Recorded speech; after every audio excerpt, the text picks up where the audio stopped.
Friends, welcome to my channel. எட்டிமேளம் serial August 21க்கான episode preview தான் பார்க்க போகிறோம். அதுக்கு முன்னாடி நம்ம சேனலை சப்ஸ்கிரைப் பண்ணுங்கள், மறக்காமல் பெல் ஐக்கனையும் கிளிக் பண்ணுங்கள். என்ன நடக்குதுன்னு பார்த்தீங்கன்னா நம்ம அன்எக்ஸ்பெக்டட் தான் இது. சிவராமன் இறந்த மாதிரி காட்டுறாங்க. சிவராமன் இறந்தது நம்ம லக்ஷ்மிக்கு தெரியாமல் இருக்காங்க. நம்ம துளசி இது மாதிரி வீட்டில் எங்கள் அப்பா அப்படின்னு சொல்லிட்டு அப்படின்னு லக்ஷ்மி கேட்குறாங்க. அப்பாவை கூட்டிகிட்டு வந்துட்டியா அப்படின்னு சொல்லிட்டு, எங்கே அவர் அப்படின்னு சொல்லிட்டு கேட்குறாங்க. எல்லாருமே சுற்றி இருந்து அழுதுகிட்டே இருக்காங்க. ஏன் அழுவுறீங்க அப்படின்னு சொல்லிட்டு கேட்குறாங்க.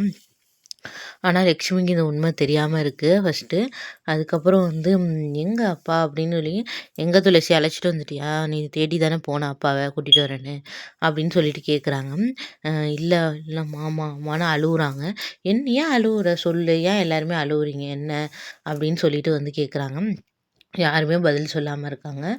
அப்புறம் பார்த்திங்கன்னா அப்புறம் லக்ஷ்மிக்கு சிவராமனோட இதை பார்த்தோன்னே உடம்ப பார்த்தோன்னே இது மாதிரி ஆயிட்டுமா அப்படின்னு சொல்கிறாங்க. அப்போது எலியும் துளசியும் எவ்வளோ லக்ஷ்மியை சமாதானப்படுத்த பார்க்குறாங்க. ஆனால் முடியலை. அவங்க அழுதுகிட்டே இருக்காங்க. 2 பேரும் அவங்கள கையை பிடிச்சிக்கிட்டு அழுகுறாங்க 2 பேரும். எல்லாருமே ரொம்ப சோகமாயிட்டாங்க.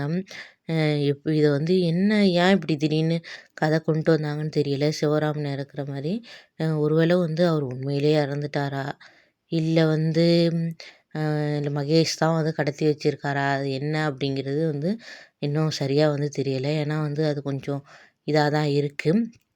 முருகனும் ஒரு தெளிவிலேயே இல்லை. அதனால் அப்கமிங்கில் தான் தெரியும். சிவராமன் உயிரோடு இருக்கலாம் சப்போஸ். இல்லை அவங்க இறந்த மாதிரி கூட கொண்டுட்டு போகலாம் கதையை. அதுதான் நடக்குது. எப்படி தான் இந்த இதை தாங்க போகிறாங்களோ, அந்த இடத்துல மகேஷும் இருக்கார். ஒன்றுமே தெரியாத மாதிரி அமைதியாக அப்படியே நின்றுக்கிட்டு இருக்காரு, சோகமாக நிற்கிற மாதிரி. இதெல்லாம் எப்போ தான் தெரிய போகுதுன்னு தெரியல. ஓகே ஃப்ரெண்ட்ஸ், நெக்ஸ்ட் என்ன நடக்குதுன்னு நெக்ஸ்ட் வீடியோவில் பார்க்கலாம். பாய், தேங்க்யூ.